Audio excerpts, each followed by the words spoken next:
Hello everybody, how are you today? This is Kim Hamer Live and I'm back for part 2 of my little mini series that's my 3 steps to helping you create your content. Last time in the planning video I actually introduced you to the 3-step process, and this is a process that I've been using for a number of years almost subconsciously, and that is the plan, make, edit process. Making your content should take around 40 to 50% of the total time you spend in getting your content ready for publishing. And here are 3 great techniques that I like to use to think about how I'm creating interesting and engaging content. The first one is make it fab. Now, make it fabulous for sure, but fab stands for features, advantages, and benefits. So let me explain a little more about what that is. So the feature of something is something that it has. It's a characteristic, something intrinsic to the product. So there's a picture on the wall behind me, if I move a little like that. So a feature of that picture is it has a gold frame. Okay, it's just a characteristic of that picture. A is for advantages. So this is what it does. So if we take the example of the picture behind me, you can just see it there. The advantage is that it decorates that wall in my flat and goes with my furniture. Now, B is the benefit. Now, for me, this particular picture, I bought that papyrus when I travelled to Egypt in 1997. It was my first overseas trip and I absolutely loved it. So this has hung on the wall in every single place I've lived since. The benefit is that it reminds me of what an amazing trip that was. It takes me back to standing and looking at the pyramids and just that sense of wonder. So the benefit is a real emotional one for me, and it takes me right back to that first trip. Now, when you're actually writing, we talk about make it fab, so think about features, advantages, and benefits. But if you've watched the first video, you'll remember that we should lead with the benefit. So if you were trying to sell me this particular picture, for example, and you knew I'd been to Egypt, you'd start by perhaps reminding me about, help your memories of your great trips stay alive with this fantastic Egyptian papyrus framed with gold that you can hang on your wall. So we've started with the benefit to me, the emotional attachment.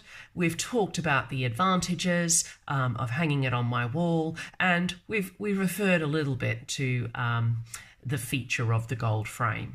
So that's a quick example of using the fab method. So make your content fab. The second tip I want to share with you is about grabbing your audience's attention. Now this sounds really logical, doesn't it?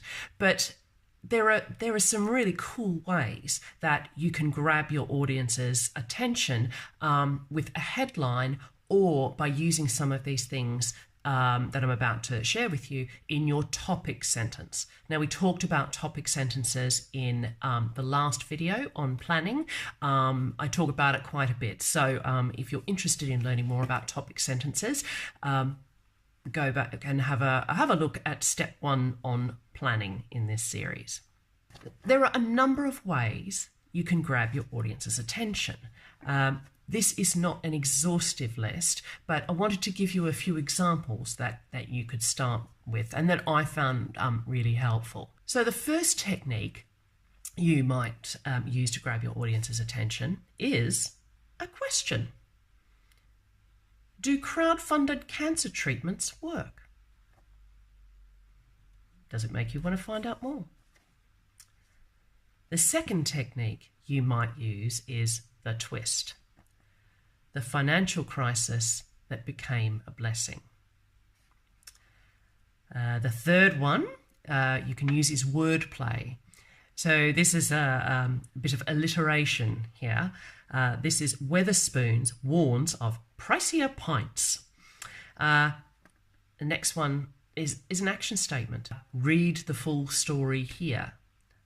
You can use a killer fact. So include a number in your headline or your topic sentence to grab the audience's attention. So here's a couple.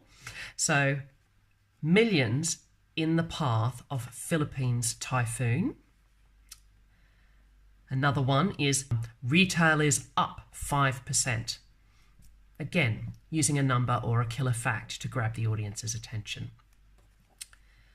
Next one I have is the news, but think about it in terms of benefit. So I have one here, which is Deaf Club helps isolated children.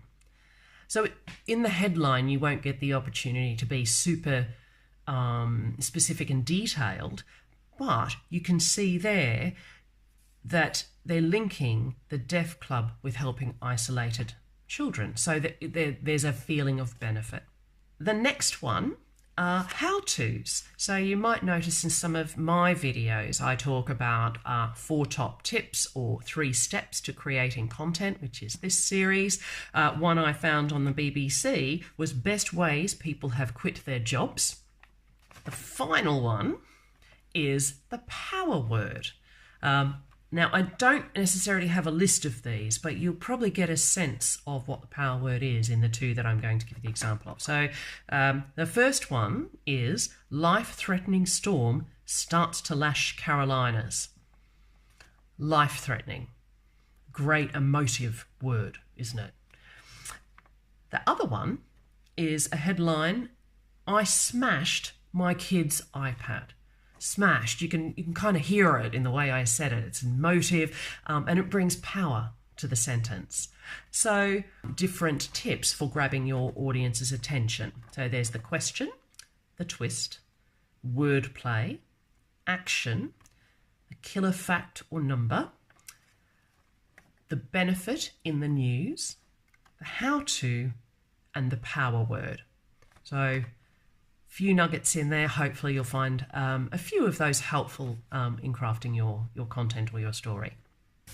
The third tip in making your content is aim for stars. Now this is actually a technique I learned years ago with relation to developing a CV and being prepared for interviews. So let me explain what stars are.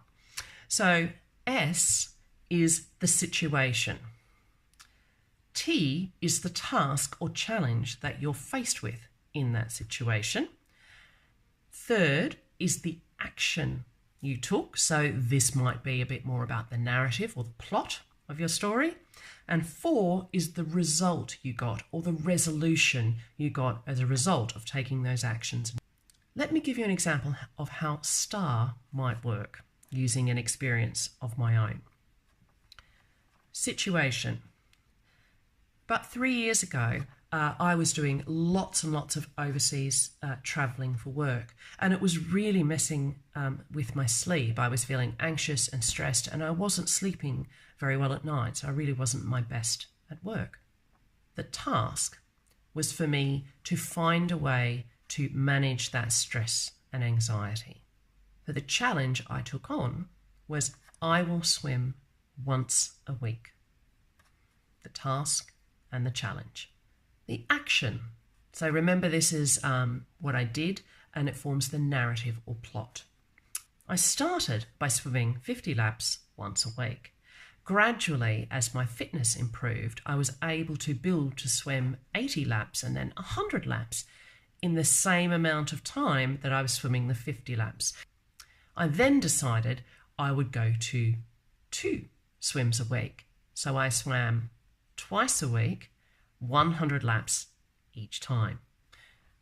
So that's narrative, plot, action. The result, part 4, is over the period of 3 years, I lost 30 kilograms in weight.